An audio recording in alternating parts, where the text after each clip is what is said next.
many do you need? From the anthology novel written by Starr Ferris entitled Strange Things in Dark Places. Read for you by Steve Gray. Cold, harsh water crashed angrily upon the craggy rocks of the tiny, solitary island. The wind was sharp and cruel, completely unforgiving in its relentless tirade. The howling and splashing that carried on outside was not reciprocated within the calm cottage that lay directly in the middle of the isle. From inside the cottage walls, as the pounding of rain hammered on the old dusty windows, sitting in a cozy easy chair, was Earl Yates. A man once known long ago as a playboy and a rogue, now a soft-spoken hermit living alone for over 20 years. In his younger days, he had been very successful. He had grown up wealthy and had gone to the best private schools money could buy. He spent some time in the glamorous and fast lifestyle of motion pictures, starring in several highly regarded roles alongside some of Hollywood's finest beauties. He had a brash, oversized ego and a line of followers to match. He was handsome, with dark, smoldering looks and a deep, velvety voice of gold. Life was a wild ride of women, money, and liquor for Earl, and he reveled in it all. The very same things that entertained him while at the top was easily the helping hand that brought him down. After his second messy and very publicized divorce, a short stint in rehab, and debt piling up beyond his control, Earl decided to move from the land of glam and take on a completely different career. He had always been interested in aviation growing up, so it seemed a logical next chapter to obtain his pilot's license. They say old habits die hard, and for Earl Yates, that statement rang true. He expected that with a new direction would come a different style of life. This was not the case. His drinking was a constant struggle, and the one-time heartthrob still hadn't learned the proper way to navigate a relationship. He eventually sold his plane, divorced for a disappointing third time, and chose a shabby stretch of island off the coast of Massachusetts in which to retire. Earl had become tired, worn from the wear and tear of his life up until that time, and longed to be alone. At first, the harsh winters and long stretches of absolute isolation were terribly hard on him. As much as he had desired the privacy, it was a completely new concept. Without anyone else around to entertain him, he was left to his own thoughts. It wasn't easy, facing himself out there. He had to deal with his shortcomings and faults head on, and there wasn't a single soul in which to blame them on. As the time went by, though, it turned out to be the best thing for him. By the time he had been on the island for 5 years, he had successfully quit drinking. It helped that the supply ship only came in once a month, so the temptation to hit a bar or grab beers on the way through town never occurred. He read a lot, gardened, and had been taking up building model ships and planes. He eventually found himself happier than he had been his entire life. After Earl had been alone for 20 years, he couldn't imagine life anywhere else. The island was his home, his peace, his source of happiness.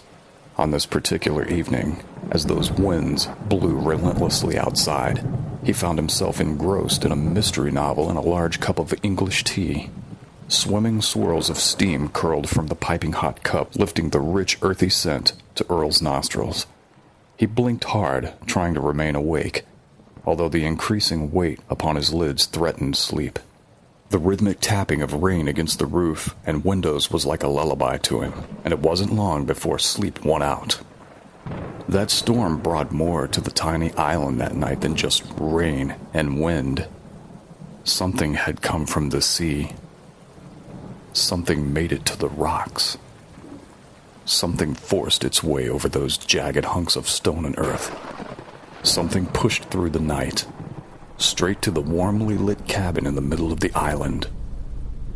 It was just past midnight as that something climbed onto the steps and fell against the door. A loud, hard splat, like the sound of a wet towel being dropped on the floor emanated throughout the minuscule interior of the cabin. Earl jumped awake, unsure if he had actually heard the sound with his own ears, or it had in fact been flights of fancy within some distant dream. Sleep dust crusted in the corners of his eyes and blurred the room for a moment. Brushing them away and setting up, he strained his ears to listen. There wasn't a sound. Just the soft, gentle rustling of a wind dying out in the night. He felt satisfied in the notion of it being a dream and settled quietly back into the lush fibers of his chair. He had almost returned to deep sleep in which he had been yanked from when the sound returned once more. It was claws this time, grinding and digging deep into the wood of the door. It didn't recede as the wet noise had. It scraped and dug over and over against the door, like a wild dog begging to be let inside. There was no mistaking it now. There was no dream. Earl sat frozen in his chair, gripping the arms in a tight clinch, hoping the strange animal would give up and leave.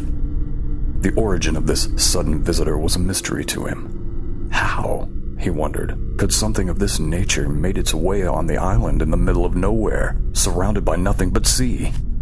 His hopes were dashed as the noise continued on, sounding as if it might hollow right through the entire volume of the only thing between him and it.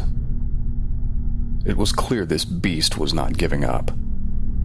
At this point, the storm had completely subsided, giving the intruder that much more airspace in which to frighten the man. It appeared to grow louder, the deep, intense carving. His heart beat harshly inside his chest, and he could feel the rush of terrified blood pumping throughout his entire body. The fear had consumed him, and he was as immobile as concrete. The digging refused to cease. It made him cringe, the gruesome screeching of large nails tearing up the outside of the door, yet he was powerless to try to stop it. He felt as if he did not have the strength to leave the chair, and his vocal cords lacked all workability. It was quite a shameful thing, that man of 60 years, sitting there too scared to move or speak. That beast on the other side of the door had turned him into a pale, meek little child. Despite the embarrassment of his predicament, his legs would not walk, his voice refused to sound. If Earl had no intention of answering that door, the creature on the other side had no patience for it. One way or the other, it was coming in. The door began to rattle and shake, and the claw kept going. That old worn piece of wood that held fast up until now seemed unable to withstand much longer. It would only be a matter of time before whatever was on the other side made its way in to greet the old man. Finally, Earl had no choice. If he sat there and did nothing, he would still have to eventually face what was on the other side. He forced himself with all his might to his feet. With a quick scan of the room, he noticed a large iron poker lying against the wall. He grabbed it, wrenching it between his fists until his knuckles were white. He would open the door and shoo the creature away, giving it a good crack if need be. Maybe it wasn't nearly as frightening as his imagination had built it up to be. Perhaps it was just a scrappy little thing, trying to sound big and tough. He would feel like such a fool and laugh at his own expense. He kept this thought in his head, using it to power himself to the door. Using that made-up image of a tiny little mongrel dog hovering on the step and looking all the more scared of him than he had ever been of it. His hand reached out and wrapped around the knob. He waited for a brief moment, encouraging himself to pull it. The door rattled once more, and he felt a heavy power behind the action. The pep talk he had just given himself just seconds before now seemed less and less effective. That small drop of courage that he had summoned now began to drain from him. He held his breath and clenched his teeth. With one hand gripping the heavy poker and the other grasping the knob, he closed his eyes and pulled. He didn't want to open them again, but he couldn't leave himself open to an attack. His lids flew open, and he peered at the step and what lay upon it. The poker he had raised high atop his head, ready to bear down onto the unwanted visitor, now slowly lowered to his side. The creature that had made all that fuss, all that noise, scared him beyond all recognition, was nothing more than a small boy. Earl could not believe what his eyes presented to him. The child wore a yellow rain slicker which was dripping with pearls of rain. Dark brown hair clung to his petite head, which was glimmering with the wet remainders of the storm. The child's eyes, which were more like giant saucers, peered up at him with innocence and sincerity. Clearing his throat, attempting to shake some of his bewilderment, he addressed the boy. "Who are you? And how did you get way out here?" The child remained speechless, shivering on the step. Earl couldn't help but feel sorry for the lad, who was no more frightening to him than a newborn kitten. He motioned the poor thing into his cabin. "At least come in out of the damp, and perhaps we can figure out how to get you back from where you came." Just as he spoke the words, he imagined the storm swallowing the child's ship and leaving him abandoned on shore. He felt a pang of guilt as he had appeared in such an angry way at the door. The memory of the clawing seemed to melt away. He was more concerned now with the weak soul entering his cabin. Once inside, Earl offered the boy hot tea in a warm spot by the fireplace. The child accepted the tea and moved in front of the fire. "What is your name, may I ask?" This time, the child, having regained a bit of warmth and comfort, began to speak. "My name is Henry. I want to thank you for allowing me into your home." The child's voice was as tiny and frail as his own visage. He spoke slow, and with a hint of an English accent. Earl returned to his easy chair. You're quite welcome, dear lad. You must have really been through something out there. Where is it that you're from?" "I am sorry that I frightened you before. I was so eager to come in from the storm, I had forgotten my manners." His words sparked curiosity within the old man. He suddenly recalled again the terror he had felt hearing the nightmarish claws upon his door. The boy took a sip of the tea and inched closer to the fire. "I know this must come as a bit of a surprise to you, me showing up here in the middle of the night, scaring you the way I did.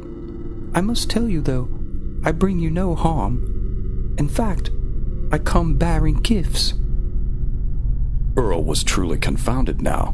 What gifts this meager visitor could possibly bestow was one of confusion to him. "You need not worry yourself, lad, of any kind of payment in return.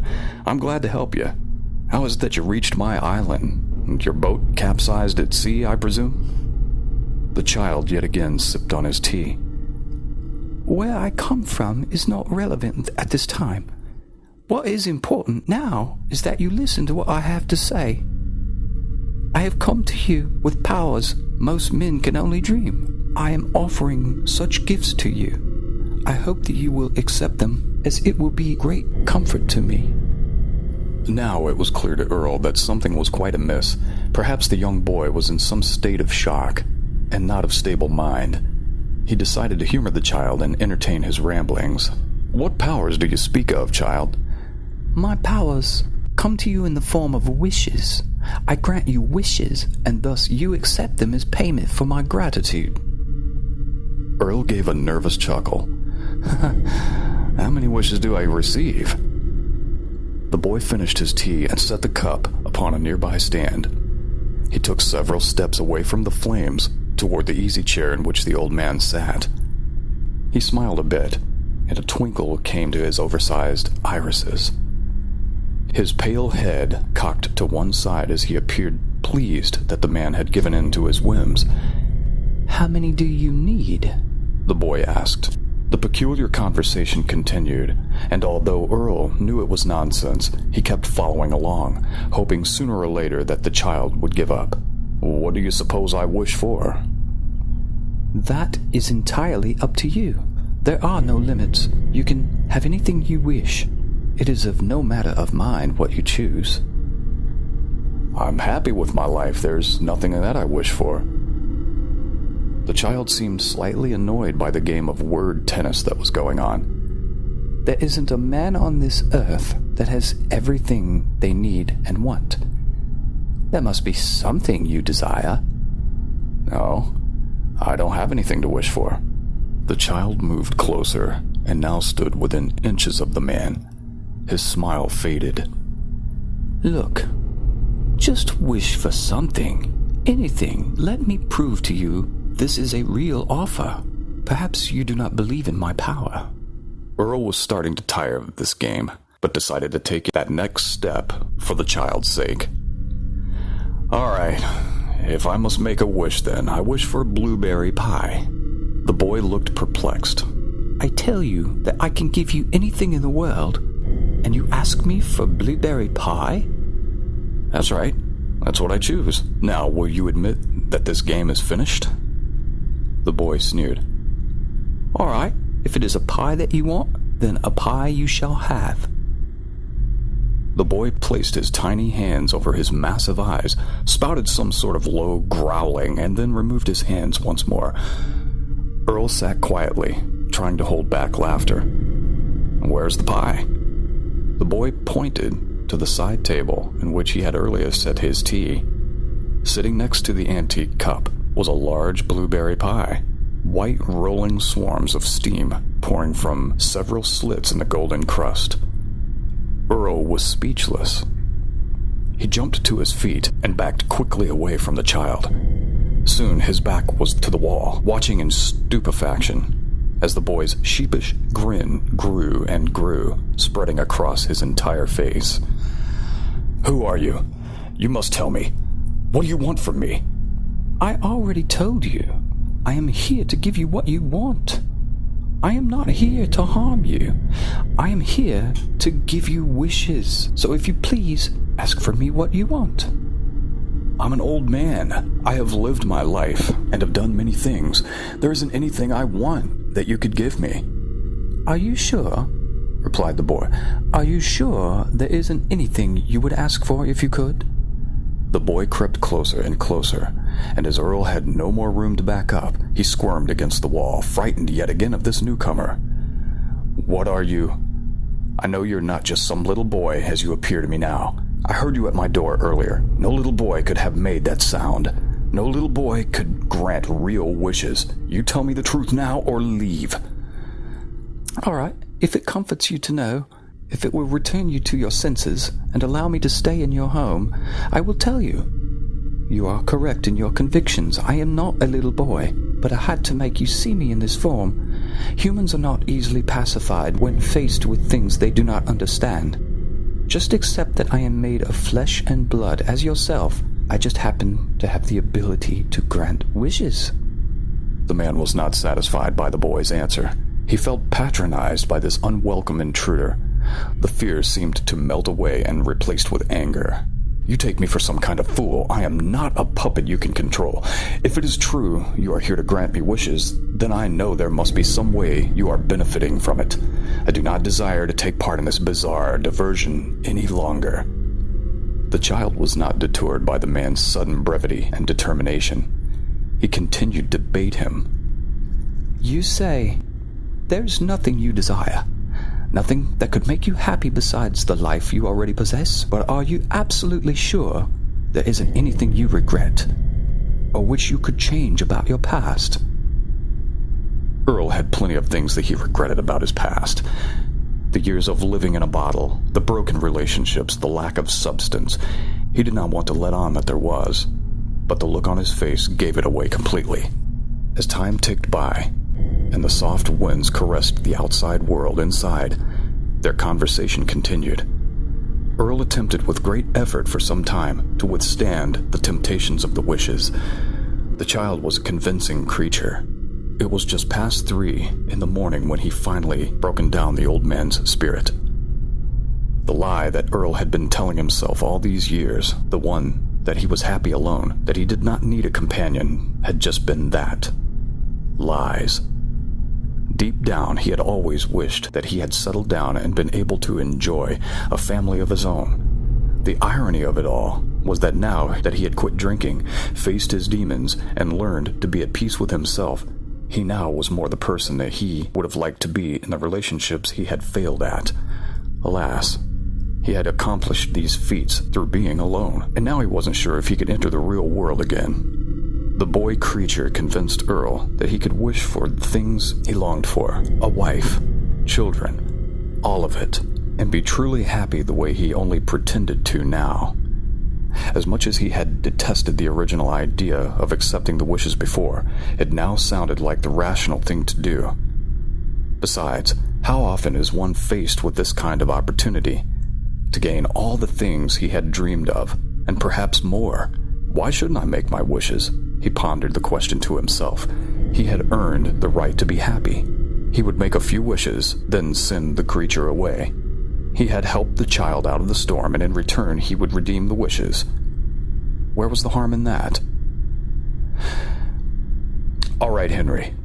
You've convinced me. I will make my wishes, but only on one condition, that after I have made them, and you have fulfilled them to my satisfaction, you will leave me and never return.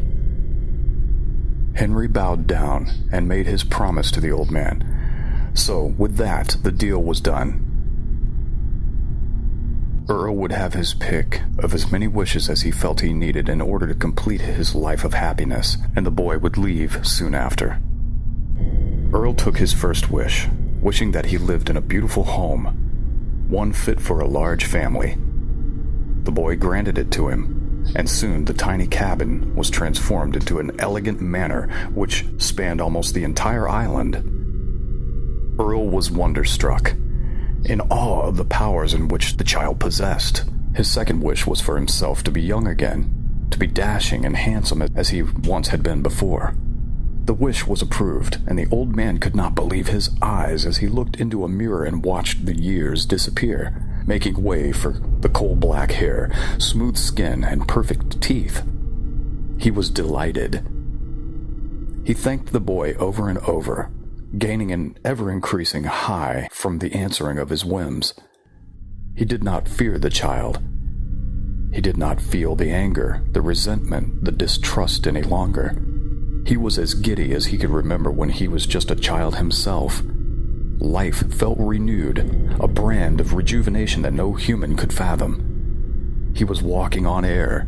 The wishes continued, and the boy made good on every one. Earl wished for a young, attractive bride, and within moments the lovely lady of the manor came calling.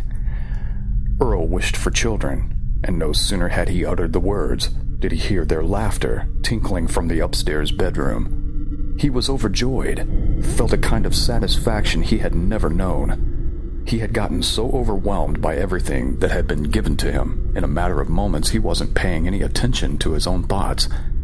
He was getting caught up in the moment. He watched it all happening and didn't seem to stop and think about the feeling that came creeping up into his soul.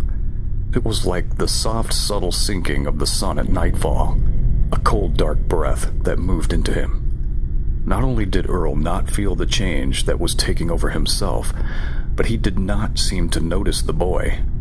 The boy was changing too.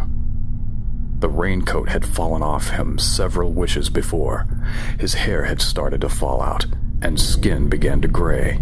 Yet with all the things going on in their gradual transformation, Earl kept right on wishing. It was not enough now to be with wife and children. It was not enough for him to be young and live in a palace. He was drunk off a new kind of chemical. The addiction to wishing. He wished for money, he wished for boats, he wished for a larger island, he wished for butlers, maids, and planes. He didn't stop. He just kept wishing. He had become mad with desire for all the things he still wanted. He didn't even look at the creature anymore. He kept hollering out the orders and laughing wildly as they came true again and again. The creature didn't care how much Earl wished. The more the better, he had told him. The more Earl kept wishing, the more darker his soul became. The creature no longer looked like the fragile boy he had been on the man's doorstep. He had grown and grown. He had big red eyes and fangs that dripped blood. He had long, wiry hair and claws outstretched from enormous paws. The freakish creature sat patiently in the corner. It didn't need to bother with any more convincing, talking, or tempting. Earl was on a narrow path headed toward a dark end. He never stopped to enjoy any of the things he had. He just wished his life away and handed it over to a darker power.